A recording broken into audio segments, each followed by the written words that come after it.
শেখ হাসিনা আসবে, ধরে বাংলা, ধরে আরো ধরে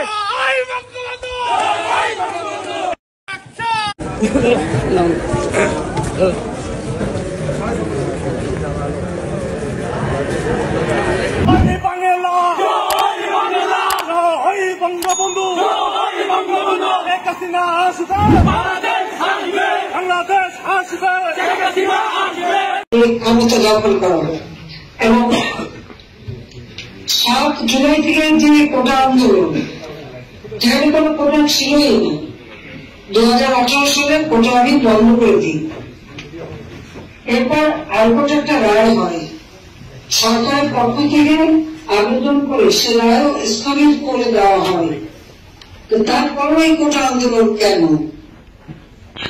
ছাত্রদেরকে অনেকভাবে আমরা চেষ্টা করি বোঝাতে, এমনকি আমাদের মন্ত্রীরা তাদের সাথে বসে, সকল দাবি মেনে নেওয়ার পর তারপর এক দফা দাবি, এগুলি যে এখন পরিকল্পিত ভাবে করা, এতে কোনো সন্দেহ নাই, এখানে কোনো স্বতঃস্ফূর্ত ভাবে হয় নাই।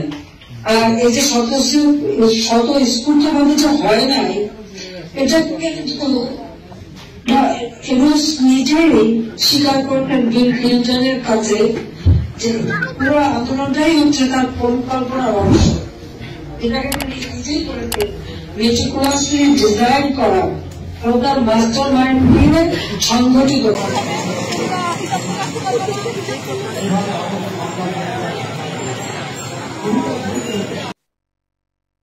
প্রিয় দর্শক, আমি নয়ন রয়, সবাইকে স্বাগত জানিয়ে শুরু করছি আজকে এই গুরুত্বপূর্ণ প্রতিবেদন। দেখতে থাকুন শেষ পর্যন্ত। দর্শক, আপনারা দেখলেন এবং শুনলেন যে বাংলাদেশে একটা নতুন পরিস্থিতি তৈরি হচ্ছে, সেখানে বাংলাদেশের যারা ছাত্রলীগ আছে তারা রাস্তায় নেমে পড়েছে।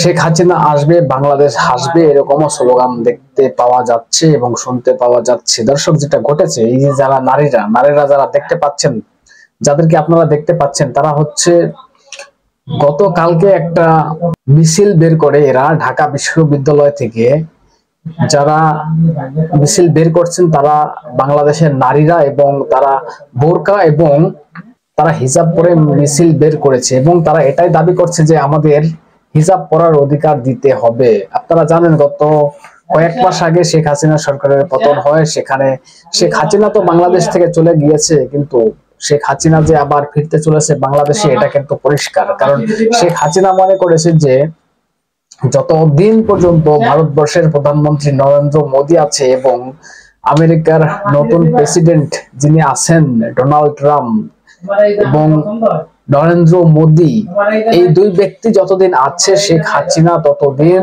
বাংলাদেশের ক্ষমতায় থাকবে, এটা একটা শেখ হাসিনার ধারণা। এবং বাংলাদেশের যারা আওয়ামী লীগ করেন বা শেখ হাসিনার পার্টির যারা নেতা মন্ত্রী, শেখ হাসিনা বাংলাদেশ থেকে চলে যাওয়ার পরে তারা কিন্তু থিতিয়ে পড়েছিল, তাদের কিন্তু রাস্তায় বের হতে দেখা যায়নি সেইভাবে। কিন্তু ডোনাল্ড ট্রাম্প যখনই ক্ষমতায় চলে আসলো, যখনই তার শপথ গ্রহণ অনুষ্ঠান শেষ হলো, তারপরে থেকেই কিন্তু বাংলাদেশের আওয়ামী লীগ আবার জেগে উঠছে এবং এটা বুঝিয়ে দিচ্ছে যে শেখ হাসিনাকে ছাড়া, আওয়ামী লীগ ছাড়া যে বাংলাদেশের ভোট সম্ভব না, এটা কিন্তু পরিষ্কার। এটা কিন্তু পরিষ্কার, বাংলাদেশের ভোট শেখ হাসিনা ছাড়া হওয়া সম্ভব নয়। কিন্তু যেটা বলতে চাই, বর্তমানে যিনি অন্তর্বর্তীকালীনের প্রধান আছেন, প্রধান উপদেষ্টা ডক্টর মোহাম্মদ ইউনূস, তার কপালে কিন্তু দুঃখ আছে। কেন বলছি, যারা বৈষম্য বিরোধী ছাত্র আন্দোলন করেছিল আজকে তারাই ইউনূসকে কিন্তু হটিয়ে দিচ্ছে। কারণ ছাত্ররাই ফেব্রুয়ারির ভিতরে একটা দল ঘোষণা করার কথা বলছে, সেটা বাংলাদেশের মিডিয়া থেকে প্রকাশ পেয়েছে এবং যেখানে ওই সরকারের বর্তমানে যিনি অন্তর্বর্তীকালীনের সরকার ইউনূস, তার যারা সরকারে আছেন 3 ব্যক্তি, তাদের নাম হচ্ছে তথ্য উপদেষ্টা নাহিদ ইসলাম এবং যুব ও ক্রীড়া উপদেষ্টা আসিফ মাহমুদ, এবং যেটা জানা যাচ্ছে জুন মাসের পদত্যাগ করবেন মাহমুদ আলম, যাকে বলা হয়, এই মাহমুদ আলম যাকে বলা হয় যে শেখ হাসিনা সরকারের পতনের প্রধান মানে ভূমিকায় যিনি ছিলেন, তিনি হচ্ছেন এই মাহমুদ আলম। তাকেও মানে তিনিও পদত্যাগ করছেন এবং যেটা জানা যাচ্ছে যে সরকারের অন্তর্বর্তীকালীন সরকারের থেকে তারা দল ঘোষণা করতে পারবেন না, তার জন্যই তারা এই 3 ব্যক্তি পদত্যাগ করছেন দল ঘোষণা করার জন্য। কিন্তু সেখানে যে ইউনূসের এই যে নতুন দল হচ্ছে, বাংলাদেশের ছাত্ররা মিলে যে দল ঘোষণা করছে, কিন্তু সেই দলে কিন্তু ইউনূসের জায়গা নেই। কারণ বাংলাদেশের ছাত্ররা বুঝে গিয়েছে যে ইউনূসের ক্ষমতা শেষ। যতদিন জো বাইডেন ছিল আমেরিকার প্রেসিডেন্ট, ততদিন ইউনূসের ক্ষমতা ছিল।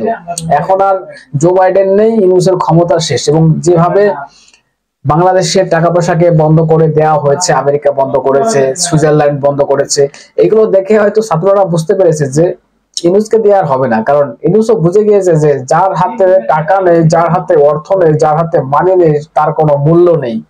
ইউনূসের এই পরিস্থিতি, এখন ইউনূস দেশ ছাড়ার পথে। আমার ধারণা যে কত দিন পরে আর ইউনূস বাংলাদেশ ছাড়বেন, আর এটা যে কতদিন আর ইউনূস বাংলাদেশে থাকতে পারবেন, এটা একটা বড় প্রশ্নের। দর্শক, আপনারা জানেন বাংলাদেশে যেভাবে অত্যাচার হচ্ছে সংখ্যালঘু হিন্দুদের উপরে, এবং যেভাবে তাদের মন্দির ভাঙা হচ্ছে, তাদেরকে আক্রমণ করা হচ্ছে, বাড়ি ভাঙা হচ্ছে। এবং যেটা খবর সেটা হচ্ছে যে ফরিদপুরের একটা মন্দিরে, কালী মন্দিরে, সেখানে একটা সরস্বতী পুজোর আয়োজন করা হয়েছিল, সেই সরস্বতী প্রতিমাকে ভেঙে ফেলা হয়েছে। দর্শক, আরেকটা খবর আপনাদের দিয়ে রাখি, এই ভারত যেভাবে বাংলাদেশকে সাপোর্ট করে যাচ্ছে, এবং বাংলাদেশ থেকে কিন্তু সেরকম কোনো ভালো ফল আমরা আশা করতে পারছি না। কারণ বাংলাদেশ একটার পর একটা উস্কানিমূলক বক্তব্য দিয়ে যাচ্ছে, এবং ভারতকে তারা চিরশত্রু মনে করে, পাকিস্তানকে তারা মনে করে বড় ভাই, বা কেউ কেউ বলার চেষ্টা করে পাকিস্তান এখন বড় বাপ হয়েছে বাংলাদেশের। কিন্তু এর মাঝেই আমাদের অর্থমন্ত্রী নির্মলা সীতারামন, তিনি বাংলাদেশে 120 কোটি টাকা বরাদ্দ ঘোষণা করেছে বাংলাদেশের আর্থিক উন্নতির কারণে। কারণ এই 120 কোটি টাকা বাংলাদেশে দেওয়ার জন্য এটা আমার মনে হয় ঠিক হয়নি। কারণ এরাই আবার আমাদেরকে বাস দেওয়ার জন্য রেডি থাকবে।